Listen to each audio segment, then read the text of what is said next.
Conceitos em ciências. Eletromagnetismo, o campo magnético da Terra.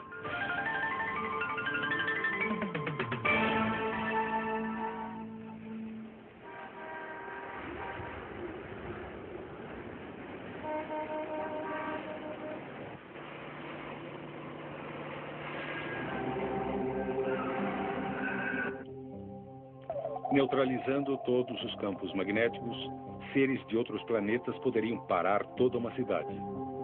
Atualmente, porém, isso é só ficção científica. Mas em que a vida seria diferente se os princípios do magnetismo não tivessem sido descobertos? É certo que carros como os que conhecemos não existiriam. Não existiria o motor de partida, nem faróis, e mais importante, nem o rádio. Não existiriam lâmpadas elétricas e nada que funciona com a energia de usinas convencionais. Sem elevadores, só os mais preparados poderiam morar acima do terceiro andar e não existiriam arranha-céus. Sorte nossa que o magnetismo foi descoberto. Já em 550 a.C., os gregos sabiam que o mineral que ocorria naturalmente, denominado magnetita, tinha uma misteriosa atração pelo ferro. O mineral recebeu o nome magnetita porque foi encontrado originalmente perto de Magnésia, na Turquia. Em 1050 d.C., já se sabia que um pedaço de magnetita suspenso no centro gira gradualmente até apontar na direção norte-sul. Logo, marinheiros passaram a usar a magnetita para a navegação. As primeiras bússolas eram feitas de magnetita fixada a um pedaço de madeira, flutuando na água para poder girar livremente. Esses misteriosos pedaços de pedra deram um enorme estímulo à navegação marítima. Também ocorreram outros desenvolvimentos. Em 1269, Petrus Peregrinus, um cruzado francês, talhou uma esfera de magnetita. Polvilhou-lhe malha de ferro na esfera e observou que ela se dispôs em linhas. Estas linhas conectavam dois pontos na esfera que ele denominou polos. As linhas formadas pela limalha de ferro indicam a orientação norte e sul do campo magnético. Assim, uma bússola, colocada em qualquer lugar na esfera de magnetita, se alinhará com o campo magnético. O campo magnético, ao redor de um ímã, pode ser facilmente visto, cobrindo o ímã com papel e espalhando limalha sobre ele. A gravidade restringe a limalha ao plano do papel e o atrito impede que ela se mova para os polos do ímã. No espaço, quase sem a influência da gravidade, o padrão formado pela limalha de ferro toma um novo aspecto.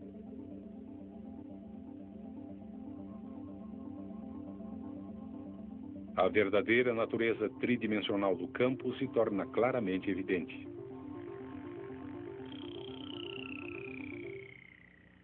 Porém, sem a força do atrito, a limalha migra rapidamente para os polos. Durante o século XVI, as bússolas se tornaram cada vez mais complexas, mas os exploradores ainda acreditavam que havia enormes montanhas de magnetita no Ártico que atraíam as agulhas das bússolas.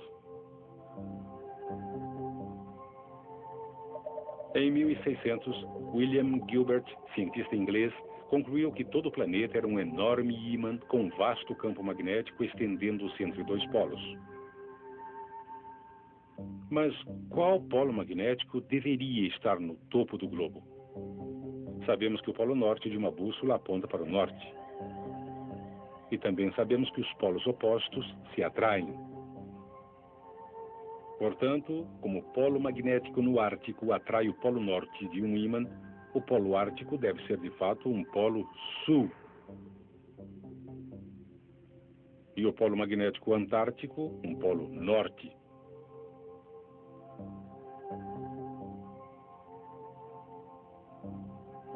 Desde que os nomes arbitrários Polo Norte e Polo Sul foram dados, os polos de todos os ímãs foram identificados da mesma maneira.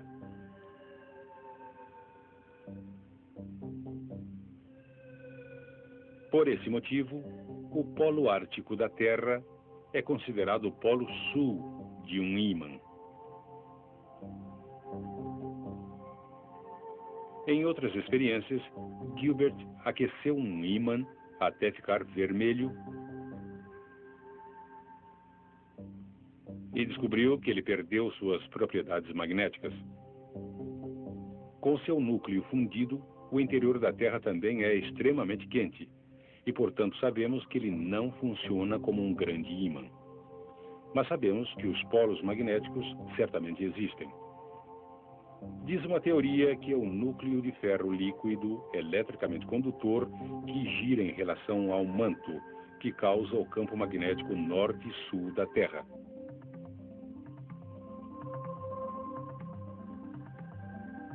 Porém, esses polos magnéticos não coincidem com os polos geográficos da Terra. Os polos geográficos são simplesmente as duas extremidades do eixo ao redor do qual a Terra gira e não são diretamente relacionados aos polos magnéticos. Assim, dependendo do local em que você se encontra, o ângulo entre o norte real e o norte magnético pode ser muito diferente. Por exemplo, se você vive em Eureka, no noroeste do Canadá, o ângulo entre o norte verdadeiro e o norte magnético é de 98 graus.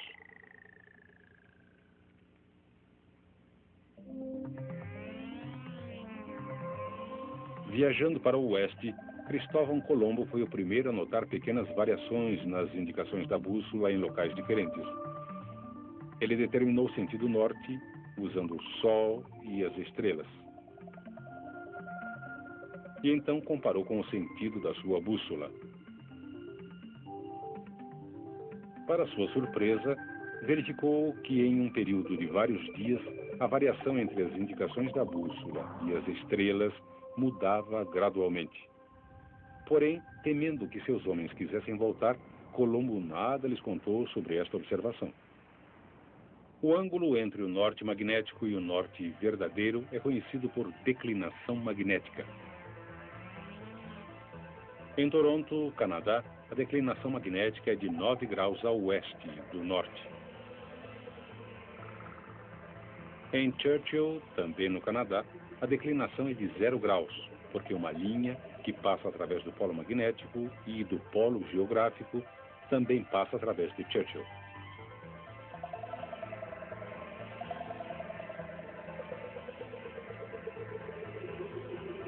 Porém, a declinação em um local específico não se mantém constante, porque a localização dos polos magnéticos norte e sul não é fixa. Outra característica importante do campo magnético da Terra é sua orientação em relação à superfície da Terra. Só no Equador o campo é paralelo à superfície da Terra. Em todos os outros locais, o campo é inclinado em relação à superfície.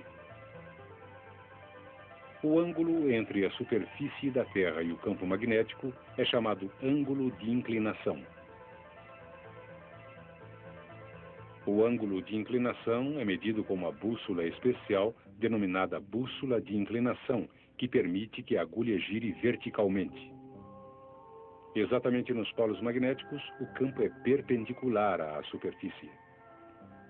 Obviamente, isso cria um grande problema quando navegamos em regiões polares com uma bússola magnética. E nesse caso, sem um conhecimento do campo magnético da Terra, você poderá acabar se movimentando em círculos.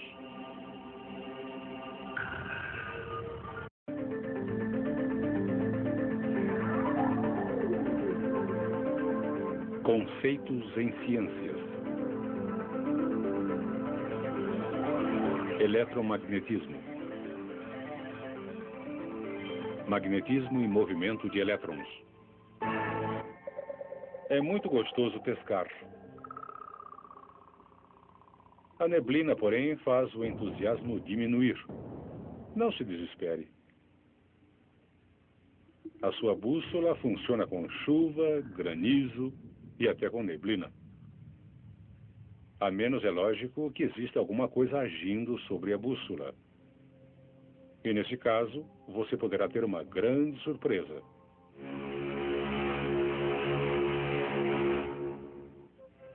Uma agulha de bússola é simplesmente um ímã E existe uma força de atração entre ímãs e objetos de ferro, mesmo à distância e mesmo através do vácuo do espaço. É como se mãos invisíveis atraíssem entre si ímã e metal. Nisso, o magnetismo é similar às forças que partículas carregadas exercem entre si. À distância, essas forças também agem da mesma maneira misteriosa. Durante os séculos 17 e 18, a eletricidade e o magnetismo se desenvolveram como ciências separadas e acreditava-se que não tinham qualquer relação. Então, em 1800, Alessandro Volta desenvolveu um dispositivo que abriu caminho para mudar essa crença. Seu dispositivo consistia de moedas de cobre e prata dispostas em uma coluna e separadas por pedaços de papelão embebidos em água salgada. Quando ele ligou um condutor em cima e outro embaixo, assim, e juntou as duas pontas, resultou uma faísca, indicando que estava ocorrendo um movimento de cargas. O trabalho de Volta levou finalmente ao desenvolvimento de baterias que podiam ser usadas como fontes de um movimento contínuo de cargas. Uma bateria como esta foi usada pelo físico dinamarquês Hans Christian Ørsted em 1819 para fazer uma experiência em que ele esperava provar de forma conclusiva que a eletricidade e o magnetismo não eram relacionados. No início, a demonstração pareceu funcionar. Quando a chave foi fechada, a agulha da bússola, que estava perpendicular ao condutor, não se moveu. Mas quando o professor Ørsted repetiu a experiência, dessa vez com a agulha paralela ao condutor, e a chave foi fechada, a agulha da bússola reagiu instantaneamente. Assim, ficou óbvio que a eletricidade e o magnetismo eram relacionados de alguma maneira. Como resultado das experiências de Ørsted, o físico francês André Ampère fez um estudo detalhado do campo magnético ao redor de um condutor onde se movimentavam cargas. Usando limalha de ferro, ele demonstrou que havia um campo magnético ao redor do condutor. O padrão formado pela limalha de ferro criou uma série de círculos concêntricos.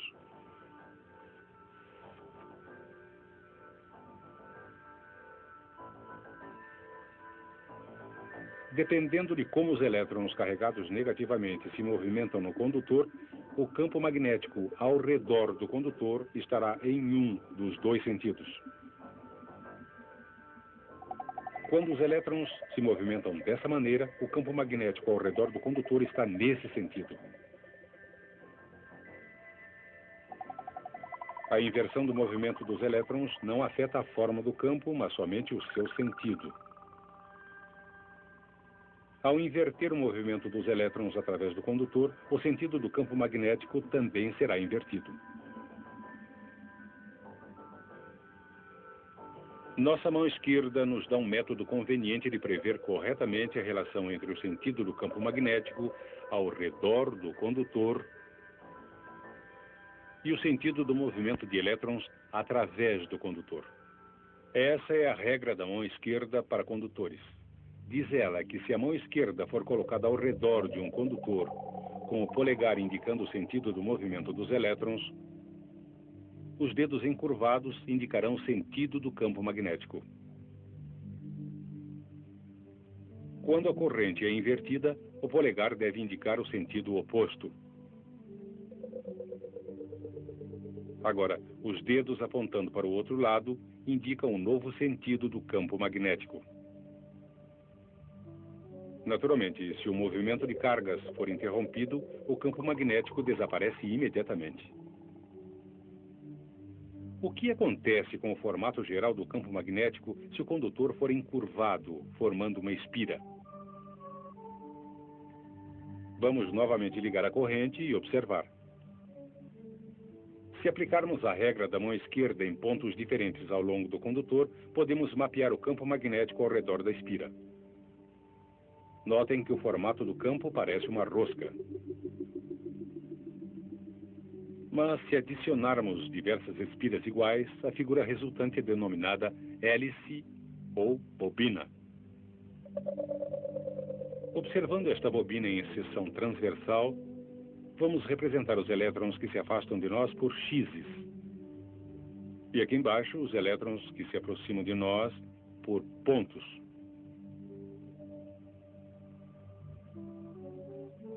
Aplicando a regra da mão esquerda para condutores a toda a espira da bobina, podemos começar a ter uma visão do campo magnético ao redor da bobina como um todo.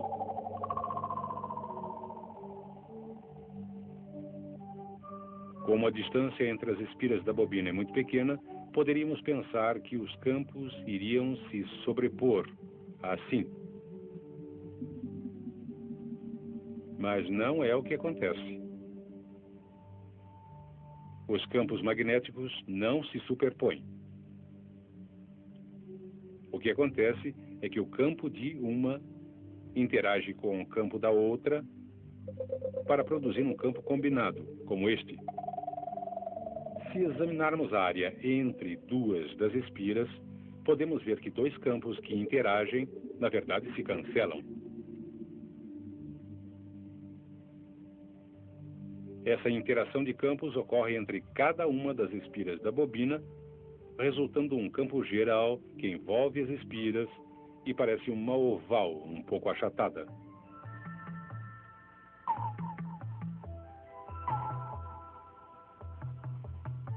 O mesmo padrão oval é produzido em todos os pontos ao redor da bobina. E é a combinação de todas essas ovais que forma o campo magnético de toda a bobina.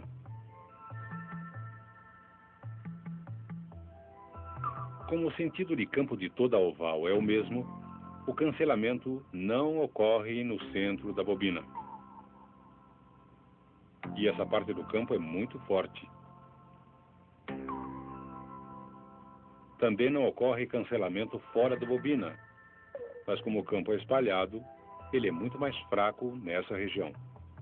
A relação entre o sentido do movimento de elétrons no condutor e o sentido do campo no centro da bobina é dada por outra regra da mão esquerda. A regra da mão esquerda para bobinas. Nesse caso, os dedos encurvados indicam o sentido do movimento dos elétrons e o polegar aponta o sentido do campo no interior da bobina ou a extremidade da bobina, que age como polo norte.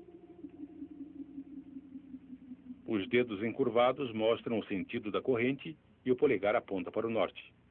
Se compararmos o campo magnético da bobina com o campo de um ímã em forma de barra, podemos ver que os formatos são quase idênticos. Ambos têm um polo norte e um polo sul. Mas uma barra de ferro não tem polos magnéticos. O que acontece então se inserirmos essa barra em uma bobina por onde passa uma corrente?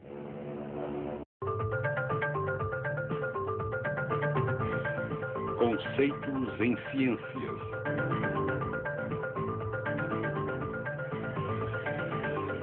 Eletromagnetismo. Teoria dos domínios. Esta bússola está respondendo ao campo magnético associado com o movimento de elétrons no condutor abaixo dela.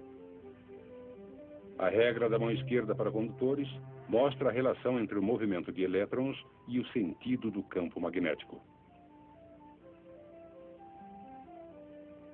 Com o polegar apontando no sentido do movimento dos elétrons, os dedos encurvados ao redor do fio indicam o sentido do campo magnético. Por outro lado, se o sentido do campo já for conhecido, a mesma regra pode ser usada para determinar o sentido do movimento dos elétrons. Como vimos nas experiências de Ørsted, uma agulha de bússola aponta no sentido do campo magnético ao redor de um condutor que conduz corrente. Assim, encurvando-se os dedos ao redor do condutor no mesmo sentido apontado pela agulha da bússola, o polegar nos dá a direção do sentido do movimento dos elétrons.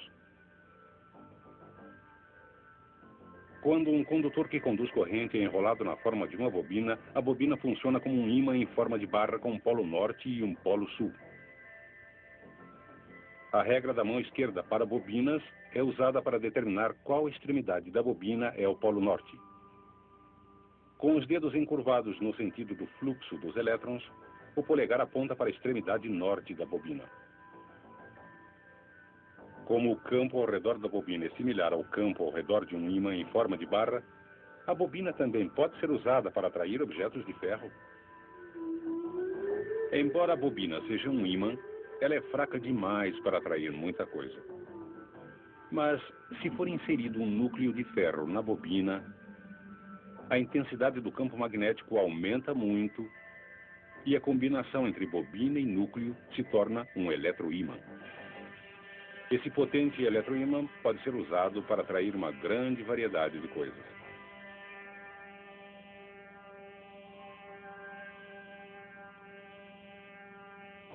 Quando a corrente que passa pela bobina é desligada, o campo desaparece e o núcleo de ferro deixa de ser magnético. Mas o que existe de especial no núcleo de ferro que faz ele magnetizar e desmagnetizar quase instantaneamente? Por que é quase impossível magnetizar cobre?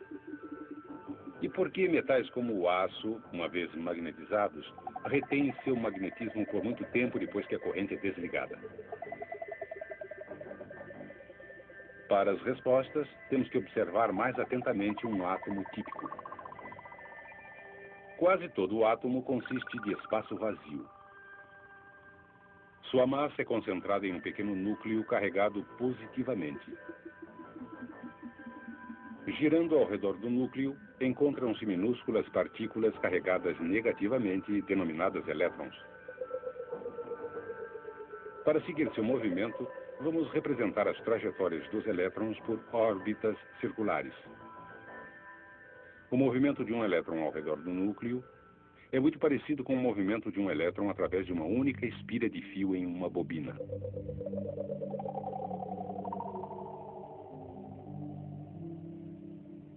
Além de determinar os polos norte e sul de uma bobina, a regra da mão esquerda para bobinas também pode ser usada para mostrar a localização dos polos para órbitas dos elétrons. Cada órbita de elétron produz um campo magnético com um polo norte e um polo sul. Entretanto, o movimento de todos os elétrons é tão ao acaso que os campos magnéticos tendem a se cancelar uns aos outros. Mas não pense que isto é tão simples. Além de se moverem ao redor do núcleo, cada elétron também gira sobre seu eixo, produzindo ainda outro campo magnético. Novamente, a regra da mão esquerda para bobinas pode ser aplicada para mostrar o sentido do campo magnético do elétron. São possíveis dois sentidos de giro, resultando em duas orientações de campo diferentes. Normalmente, os campos magnéticos produzidos por esses elétrons que giram se cancelam, da mesma maneira que são cancelados os campos das órbitas do elétron. Assim, o resultado é que a maioria dos átomos não possui um campo magnético global. Materiais consistindo desses átomos não são atraídos a ímãs. Uma exceção importante é o ferro. Um átomo de ferro tem 4 elétrons girando mais num sentido que no outro. O resultado é que seus campos não são cancelados ou equilibrados. Portanto, o átomo de ferro tem um campo magnético resultante. Entre os elementos comuns, somente 2 outros, o níquel e o cobalto, possuem átomos que são pequenos ímãs. Dizemos que esses átomos são ferromagnéticos. E os chamados dipolos magnéticos, significando 2 polos. Eles podem ser considerados minúsculas agulhas de bússola, apontando para o norte. Em materiais ferromagnéticos, esses minúsculos dipolos interagem, fazendo com que grandes aglomerados se alinhem no mesmo sentido. Um aglomerado de dipolos em que todos apontam no mesmo sentido chama-se um domínio. Normalmente, domínios têm largura de cerca de 1 milímetro e contém milhões de átomos, com cada domínio apontando em um sentido diferente. Mas quando a barra é exposta a um campo magnético, os domínios que estão apontando no mesmo sentido que o campo crescem e tomam posse dos outros domínios.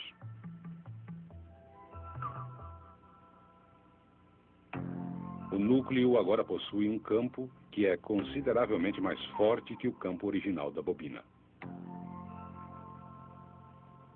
Quando o movimento de elétrons para, os dipolos perdem o alinhamento e, gradualmente, de novo formam domínios ao acaso.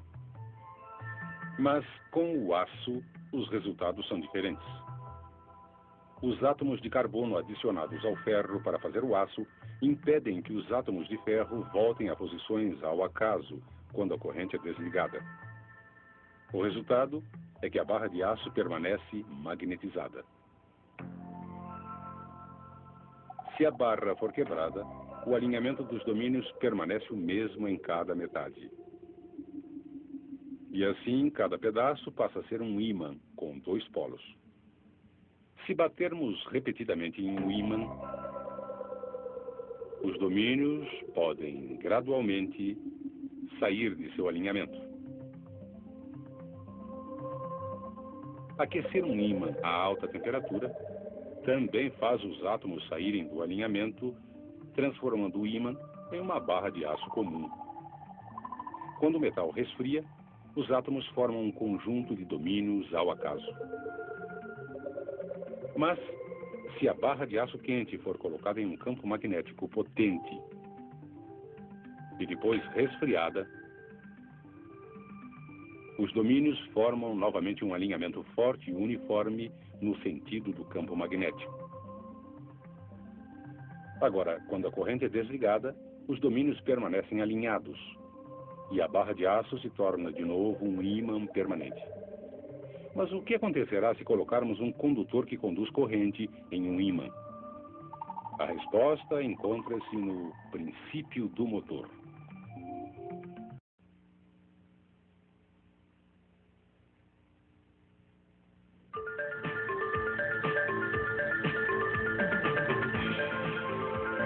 Conceitos em ciências. Eletromagnetismo. O princípio do motor.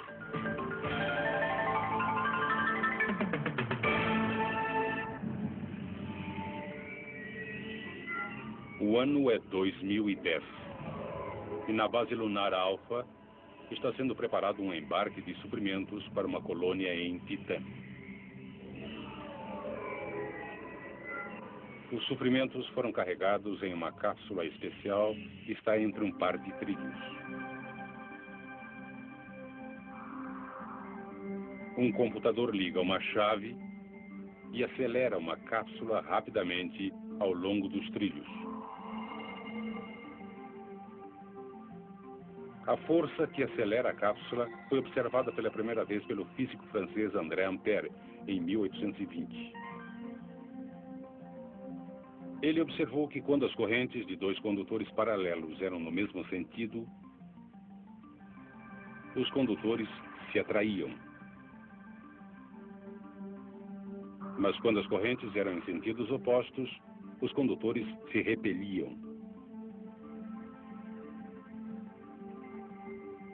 Ampère concluiu que os campos magnéticos ao redor dos fios criavam forças de atração e repulsão. A regra da mão esquerda para o condutor prevê o sentido do campo ao redor de cada fio.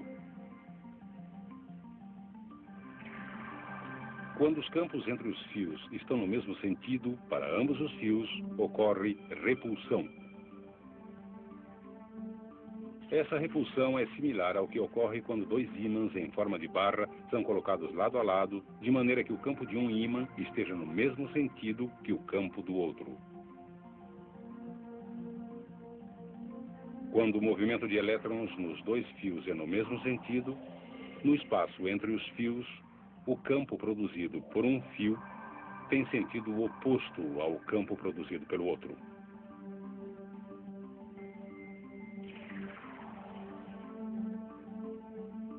O resultado é que os fios se atraem. Novamente, isso é similar a dois ímãs em forma de barra colocados de tal maneira que os campos entre os mesmos tenham sentidos opostos. Esses princípios explicam o mecanismo usado para lançar a cápsula de suprimentos. O lançador, denominado canhão de trilhos, consiste de dois trilhos que podem conduzir valores muito altos de corrente. A própria cápsula de suprimentos também é um bom condutor. Quando o canhão de trilhos é ativado, uma corrente muito alta flui por um trilho, passa para o outro através da cápsula e retorna, completando o circuito. Devido aos campos que interagem, existe uma grande força tentando separar os trilhos, mas eles são fixados com segurança e não podem se mover. O campo produzido pela corrente que passa através da cápsula fica no mesmo sentido que o campo entre os trilhos.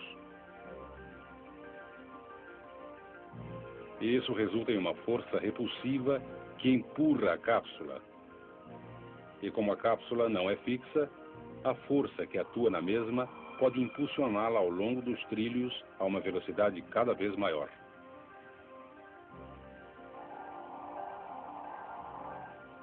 Podemos facilmente determinar o sentido da força em um condutor que conduz corrente colocado em um campo magnético.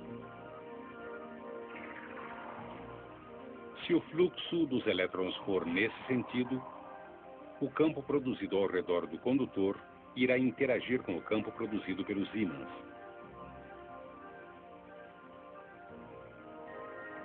Como os dois campos estão no mesmo sentido acima do condutor, o condutor é repelido para baixo. Se o sentido do fluxo dos elétrons for invertido, o campo ao redor do condutor também inverte. Os campos estão agora no mesmo sentido abaixo do condutor, e o condutor é repelido para cima. Chamamos este efeito de o princípio do motor. O princípio do motor é uma das aplicações mais importantes da descoberta do eletromagnetismo por Hans Christian Ørsted. Mas foi o inglês Michael Faraday quem, em 1821, juntou tudo e desenvolveu o primeiro motor eletromagnético. O princípio do motor diz que, se um condutor que conduz corrente for colocado em um campo magnético externo, ele será submetido a uma força que é perpendicular tanto ao sentido do movimento dos elétrons como ao campo magnético externo.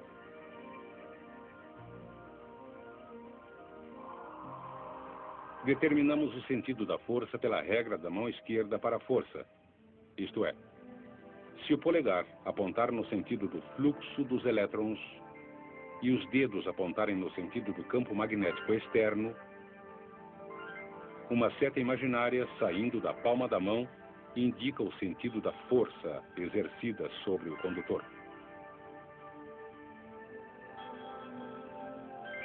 Se a corrente for invertida, o polegar aponta no sentido do fluxo dos elétrons, os dedos apontam no sentido do campo magnético externo e a palma indica o sentido da força exercida no fio. Neste caso, para baixo. O princípio do motor recebeu esse nome porque sua primeira aplicação foi no projeto de motores elétricos. Uma espira de fio levando uma corrente é colocada entre polos magnéticos. Se aplicarmos a regra da mão esquerda para a força, neste lado da espira, de maneira que o polegar indique o sentido do movimento dos elétrons, e os dedos indiquem o sentido do campo magnético externo, a força no condutor será para cima, conforme indicado pela palma da mão. Quando a regra da mão esquerda para a força é aplicada ao outro lado, a palma da mão indica uma força para baixo.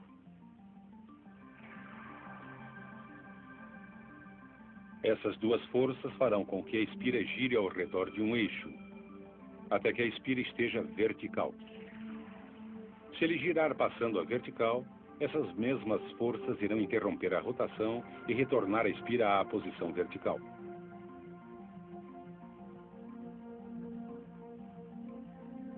Mas, para executar trabalho, a espira deve continuar a girar.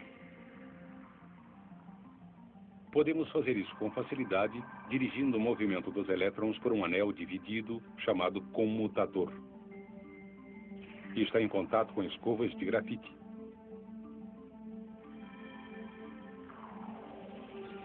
Inicialmente, o movimento de elétrons é no mesmo sentido, como indicado anteriormente, e a espira gira como antes.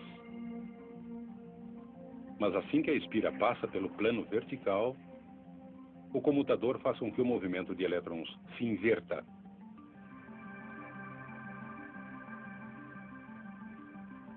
E isto inverte o sentido das forças nos lados da espira, fazendo a espira continuar a girar.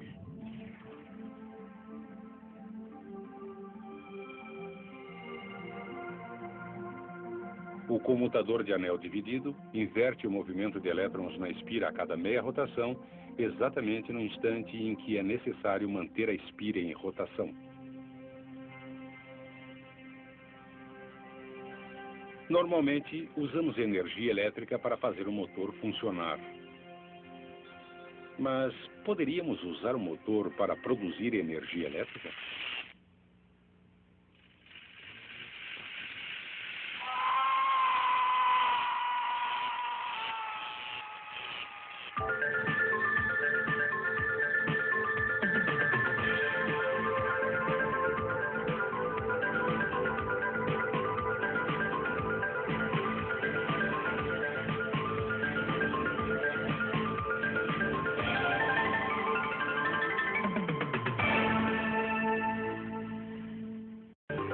Eletromagnetismo. A vida no campo. Na Lua, um astronauta é protegido do ambiente hostil por uma roupa espacial projetada cuidadosamente. Ele não precisa se preocupar com o vácuo no espaço ou com as temperaturas extremas da Lua. Mas existe outra ameaça invisível que poderia lhe causar danos: a exposição à radiação de partículas carregadas que fluem para o espaço partindo do Sol. Chamamos esse fluxo de matéria contínuo de vento solar. E uma roupa espacial não protege adequadamente de surtos extraordinários no número de partículas. Há mais que 3.000 anos, astrônomos chineses observaram pontos escuros na superfície do Sol. Hoje sabemos que esses pontos são de fato zonas de intensa atividade magnética.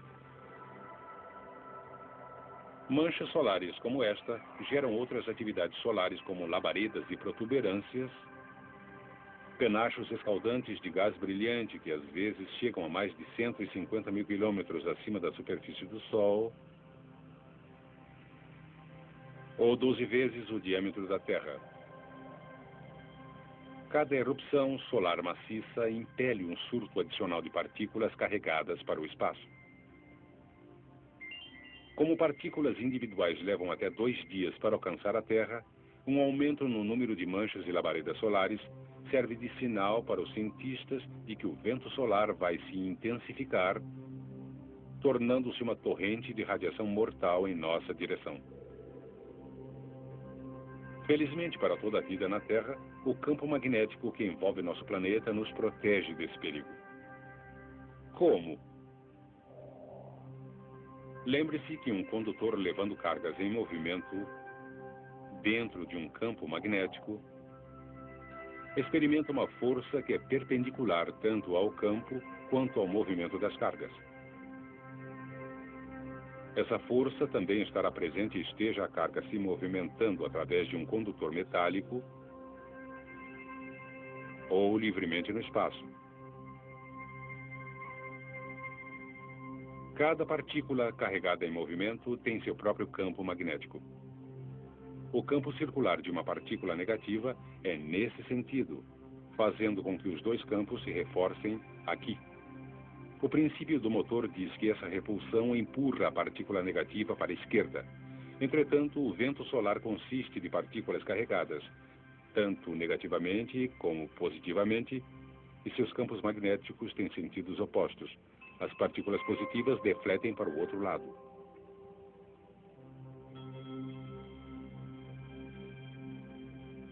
Assim, quando o vento solar encontra o campo magnético da Terra, as partículas carregadas tendem a se separar, com as partículas carregadas negativamente sendo defletidas ao redor de um lado da Terra e as partículas carregadas positivamente ao redor do outro lado. O resultado é que a maioria das partículas é defletida e nunca chega até a superfície. Mas nem todas as partículas escapam com tanta facilidade. Algumas ficam retidas durante um tempo em duas grandes áreas em forma de rosca, denominadas cinturão de Van Allen, centralizadas acima do Equador. O cinturão interno se estende de 1.000 a 5.000 quilômetros acima da superfície, enquanto o cinturão externo se estende de 15 a 25.000 quilômetros. Ocasionalmente, partículas desses cinturões conseguem infiltrar-se na atmosfera e são dirigidas para os polos norte e sul pelo campo magnético da Terra. Perto dos polos, elas colidem com átomos e moléculas na atmosfera e os excitam,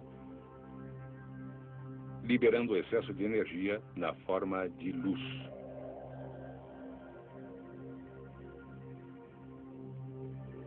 No norte, a luz pálida resultante é denominada aurora boreal ou luzes do norte.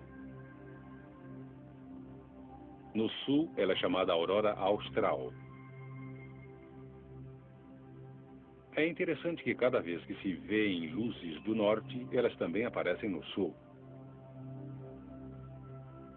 Às vezes, essas aparições são bastante espetaculares, uma prova visual de que ocorreu uma rajada de vento solar.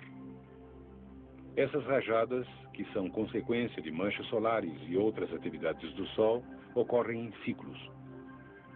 Diz uma teoria que, durante períodos de atividade solar muito pequena, as geleiras avançam e a sobrevivência de plantas e animais fica ameaçada. Mas, em seguida, com o retorno de grande atividade solar, as geleiras regridem e a vida floresce em clima mais favorável. Até agora discutimos os resultados das flutuações magnéticas solares. Em toda a sua história, a Terra passou por flutuações periódicas em seu próprio campo magnético. Os geofísicos acreditam que o campo magnético da Terra é realmente produzido por movimentos complexos de cargas no interior do núcleo fundido do planeta. Parece que esse movimento de cargas se inverte, em média, a cada cerca de 200 mil anos, resultando em uma inversão dos polos norte e sul. O movimento de cargas no interior do núcleo é misteriosamente desacelerado, reduzindo o campo magnético a cerca de 10% de sua força normal. Com um campo magnético muito enfraquecido, o vento solar não deflete mais ao redor da Terra, e assim as partículas carregadas caem como chuva na superfície. Isto pode romper o material genético no interior de células vivas. O efeito mutante subsequente pode ser o responsável pela extinção repentina de muitas plantas e animais e a aparição de espécies completamente novas.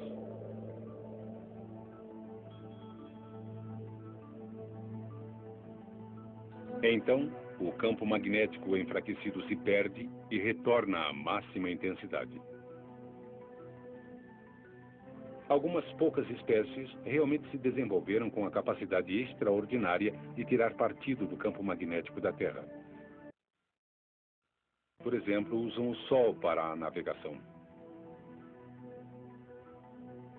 A facilidade com que elas viajam em dias em que o Sol não aparece é menos conhecida. Entretanto, experiências em que pombas receberam protetores de orelhas contendo minúsculos ímãs mostraram que em dias nublados, quando não podiam depender do sol para a navegação, elas logo se desorientaram. Quando os protetores foram retirados, essas mesmas aves logo se recuperaram e facilmente chegaram ao seu destino. O material magnético no cérebro da pomba permite de alguma forma que ela voe como se tivesse uma bússola na cabeça. Alguns micro-organismos também têm essa capacidade fascinante. Certos tipos de bactérias da lama, que vivem longe do Equador, aprenderam a usar o campo magnético inclinado da Terra para determinar o sentido ascendente e descendente. Na Austrália, o sentido do campo é inclinado para cima, e assim as bactérias se movem contra o campo ao se dirigir mais para o fundo da Terra, procurando umidade. Quando essas bactérias são trazidas para o hemisfério norte, elas são enganadas pela inversão do sentido do campo magnético e se movem para cima, não para baixo. E isso as traz para a superfície, onde secam e morrem.